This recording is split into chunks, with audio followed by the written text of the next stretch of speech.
Well, good morning. In case you don't know me, I am Faye Ellen, the Missions and Outreach Director here.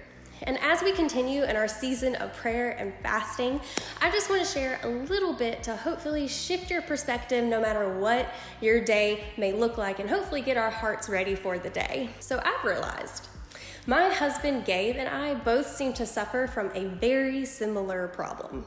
We both seem to somehow frequently manage to lock ourselves outside of the house with no key, which, when it's just one of us suffering from this problem, is not that big of a deal because the other can come save the one locked out. I mean, I've had to call him at 5 a.m. when I'm on the way to the gym to come and let me back inside the house. And he's had to call me when he's working from home to come back home to let him back inside. It's happened several times. But the issue is when we somehow manage to lock ourselves out together, which actually happened not too long ago. We were taking our dog to Lake Loretta to enjoy the scenery and the demonic geese. If you know, you know. In the rush of getting out of the house, we managed to not get the car keys and lock the door at the exact same time. So we're stranded outside for over an hour, waiting for someone to come rescue us. All because we didn't use the keys like they were intended to be used. And I think the same thing often happens in prayer. There are divine keys that God has given us to enter in His presence, to change our perspectives. But if we don't use them, often leaves us waiting much longer than God ever actually intended for us to be waiting. Psalm 104 says, "Enter His gates with thanksgiving and His courts with praise. Give thanks to Him and praise His name." Praise and thanksgiving are the keys to entering God's presence in prayer. When you start with praising God and thanking God for His goodness, His mercy, it's like a magnet for His presence. He can't help but come and dwell where His name is being praised. He absolutely adores and loves it. But we can actually take it a step even further, because where the presence of the Lord is, there is freedom. Praise and thanksgiving are the keys to entering God's presence in prayer. Thanksgiving also produces freedom. There is something so powerful about acknowledging His goodness and thanking Him just because His name deserves the praise. So as you begin to praise Him for His goodness and thanking Him for everything He has already done in your life, your perspective will shift. All of the things that are overwhelming or are frustrating you throughout the day, it will start to diminish as you focus and amplify His goodness, His mercy, and His power. And that's where you become triumphant. You can't always control your outside circumstances, but what you can control is your attitude. And what you can control is your perspective. In the middle of frustration, when you choose a thankful heart, you are choosing a triumphant heart. And we see this play out perfect in the New Testament when Paul and Silas are imprisoned. They were preaching and being completely obedient to the call of God on their life, and they were thrown in prison because of it. But their response wasn't a pity party. It wasn't to feel sorry for themselves. They didn't succumb to their circumstances. Instead, they chose a thankful heart, and they worshiped God in the midst of their circumstances. Acts 16:26 says, "Suddenly there was such a violent earthquake that the foundations of the prison were shaken. At once, all the prison doors flew open and everyone's chains came loose." Paul and Silas chose praise and thanksgiving despite their circumstances, and it brought freedom to them and everyone around them, because a thankful heart is a triumphant heart. Their praise and thanksgiving not only brought them freedom, but everyone around them freedom as well. So despite what your circumstances may be, a thankful heart will affect people around you. It will impact your home, your family, your workplace, and your marriage. So here's my question to you.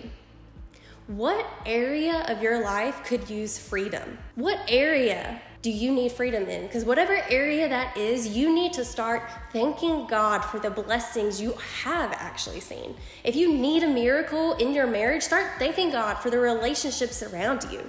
Find ways to have a thankful heart regarding your marriage and watch freedom come into that area. If you need a financial miracle, thank God for all of the ways He's already provided for you. Thank Him for the clothes that you're wearing and the food that is on your table. When we can choose an attitude of gratitude despite our circumstances, that's when we start to see victory. I was blessed enough to go to an international mission school in Mozambique, Africa. I, along with students from around the world, got to travel with Mozambican pastors to the bush, or remote villages. These pastors we got to go minister with were so joyful, so happy. You know, they often only had the clothes on their back and didn't know how their families were going to eat. But they had this contagious joy. It was unlike anything I had ever experienced.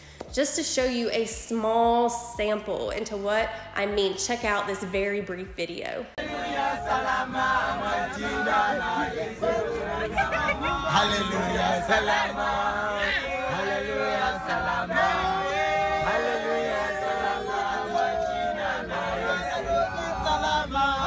Hallelujah, salama.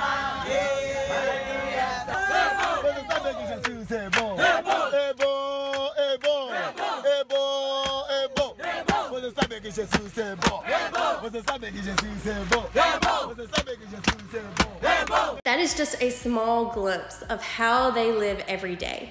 In that video, we were traveling to a village in the back of a truck with a blue tarp to protect us from the sun. But let me tell you, it was hot. I mean hot.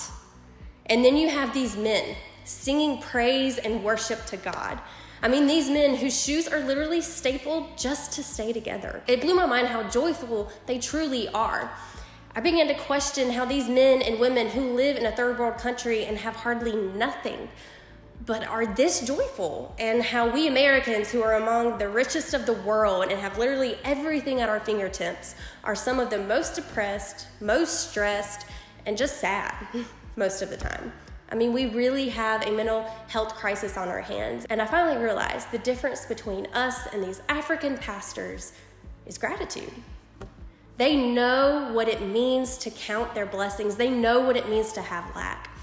They truly have an attitude of gratitude. Thanksgiving and gratitude is the key to joy and happiness.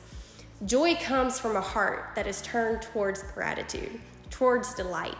You can't create a joyful life without enjoying your days. When was the last time you were captivated with the sheer beauty and magnificence of your life? What would it look like to intentionally choose to be grateful for the ordinary joys that show up throughout your day? A sunrise, a good conversation, the smell of cookies, the perfect ending to a movie when the good guy wins. I'm slowly learning the power of gratitude as a daily moment-by-moment choice and experiencing the power of delighting in everyday miracles. Even in a world that is wild and uncertain and hard, when our hope is rooted in God, we can become people of joy and people of gratitude. Pay attention to what you're consuming and what you're feeding your soul.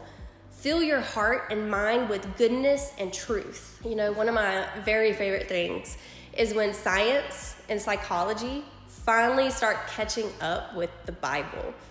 When they start actually proving what we read in scriptures and have been believing for the past thousands of years. It's just the best. Dr. Robert A. Emmons is a professor of psychology at the University of California, and he states this: whether stemming from our internal thoughts or the daily news headlines, we are exposed to a constant drip of negativity. Weighed down by negativity, we are worn down, worn out, emotionally and physically exhausted.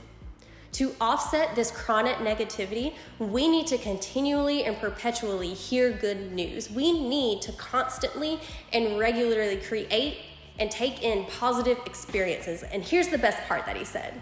He said gratitude is our best weapon and ally to counter these internal and external threats that rob us of sustainable joy. I love what he said. Gratitude is our best weapon.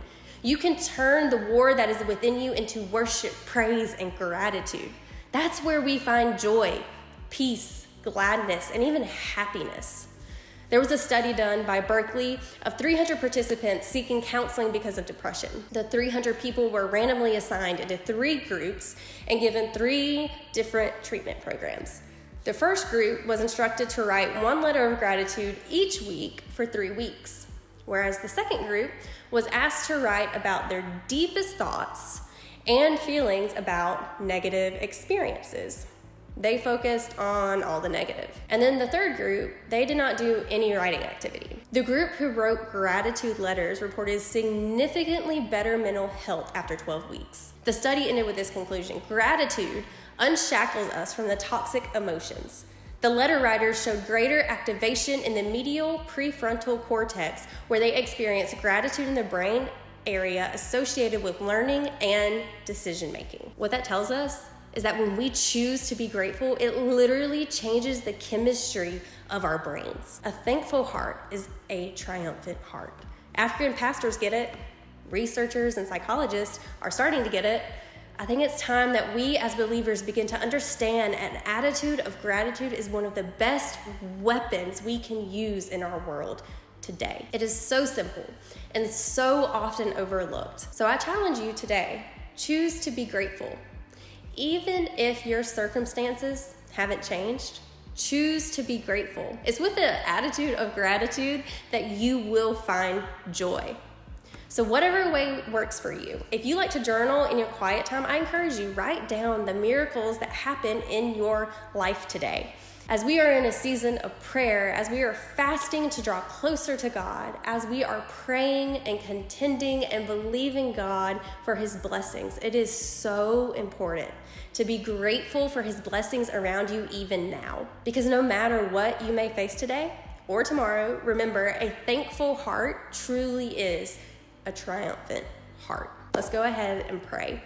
God, I thank you so much for your goodness. I thank you for your mercy, God. I thank you that you are the King of Kings, that you literally overthrew death, hell, and the grave. God, I thank you that there is absolutely nothing that we may face today that you haven't already handled. So God, I pray for everyone who is listening to this, everyone who hears my voice right now, God. I pray for joy today.